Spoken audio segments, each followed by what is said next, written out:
காலங்காத்தால எந்திரிச்சோன்னே இந்த பறக்கும் டாக்டரை எப்படி போஸ்ட்மார்ட்டம் பண்ணலான்னு பார்த்துட்டு இருந்தேன். அதை போஸ்ட்மார்ட்டம் பண்ணால் வீட்டில் ஒரு பிரளயமே வெடிச்சிடும். ஏன்னா அந்த வாண்டு பையனோடது. அதுக்கப்புறம் அந்த வாண்டு பையனோட 2வது பொம்மை ஒன்று கையில் சிக்கிச்சு. அதை வச்சு கொஞ்ச நேரம் விளாண்டுட்டு இருந்தேன். அது அப்புறம் கீழே போட்டு உடஞ்சிருச்சு. நல்ல வேலை அந்த சமயம் இந்த வாண்டு பையன் தூங்கிட்டு இருந்தான். அதனால அண்ணன் லாக் இல்லை. கடந்த 2 நாட்களாக அண்ணன் காணொலியை அப்லோட் பண்ணல. அதனால இந்த காணொலி 100 நாள் வீடியோ அப்லோடிங் சேலஞ்சோட 63வது நாள். காலை உணவுக்காக கடையில் போய் காய்கறி வாங்கிட்டு வரணும்னு சொல்லிட்டாங்க. அதனால அண்ணன் கிட்ட வண்டி எடுத்துட்டு போய் சமத்து பிள்ளையா வீட்டுக்கு வந்து குளிச்சு கிளம்பிட்டேன். ஆனால் அதில் ஒரு சின்ன சிக்கல். குளிச்செல்லாம் கிளம்பிட்டேன். என்னதான் குளிச்சு கிளம்பியிருந்தானோ ஆனால் கிளம்பின டைம் தப்பாயிருச்சு. ஏன்னு பார்த்தீங்கன்னா 10 மணி ஆயிடுச்சு ஸ்கூலுக்கு போறேன். அதனால திருப்பி அடிச்சு தாட்டி விட்டாங்க ஸ்கூல்ல இருந்து. வீட்டுக்கு வந்து அதை பாராட்டு விதமாக மாதாஜி இந்த ஒரு ஸ்ட்ராபெரி மில்க் ஷேக்கை பார்த்து ராவா அப்படின்னு சொல்லிட்டாங்க. அதுக்கப்புறம் அதை குடிச்சு முடிச்ச உடனே நம்ம புல்லட்ஸ்க்கு வந்து ஃபுட்டெல்லாம் போட்டோம்னாலே புல்லட்ஸ்ல ஒரு சின்ன சிக்கல் ஆயிடுச்சு. என்ன பார்த்தீங்கன்னா சின்னது எல்லாத்தையும் பெரியவங்க சாப்பிட்டாங்க. அதுக்கப்புறம் கந்தசாமியில நிறைய இலைகள்லாம் வளர்ந்துருச்சு. அதனால அண்ணன் கிட்ட தனித்தனியாக பிரிச்சு வச்சுட்டேன். கடையில் ஒரு 4 புல்லட்ஸ் வளர்க்குறோம். அதெல்லாம் பார்த்துட்டு வந்தேன். வீட்டுக்கு வந்தோடனே ஒரு 2 நாளைக்கு முன்னாடி போஸ்டர்ஸ் எல்லாம் வாங்கியிருந்தோம். அதெல்லாம் ஒட்டிட்டு இருந்தேன். இது பேர் தான் போட்டோ காணொலி. நல்லா இருக்கான்னு பார்த்துட்டு சொல்லுங்க. அப்புறம் அண்ணன் கிட்ட முகமுடியை மாட்டி ரொம்ப நாள் ஆச்சுங்கிற காரணத்தினால முகமுடியை மாட்டிட்டு வீட்டில் இருக்க நிறைய சின்ன பெரிய வேலைகள்லாம் பார்த்துட்டு இருந்தேன்.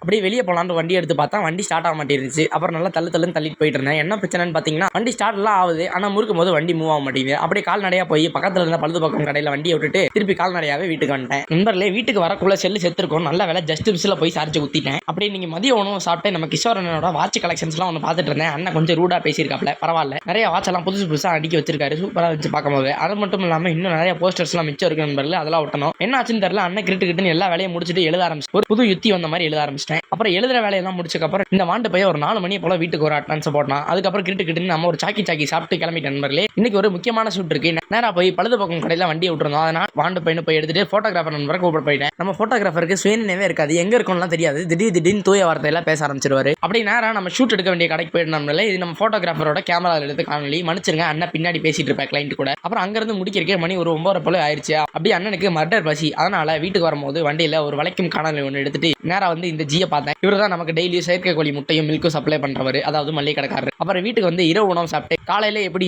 பறக்கும் டாக்டரை பார்த்துட்டு நாளை ஆரம்பிச்சனோ அதே மாதிரி இந்த பறக்கும் டாக்டரை பார்த்துட்டு நாளை முடிச்ச நண்பர்களே. நாளைக்கு பார்க்கலாம்.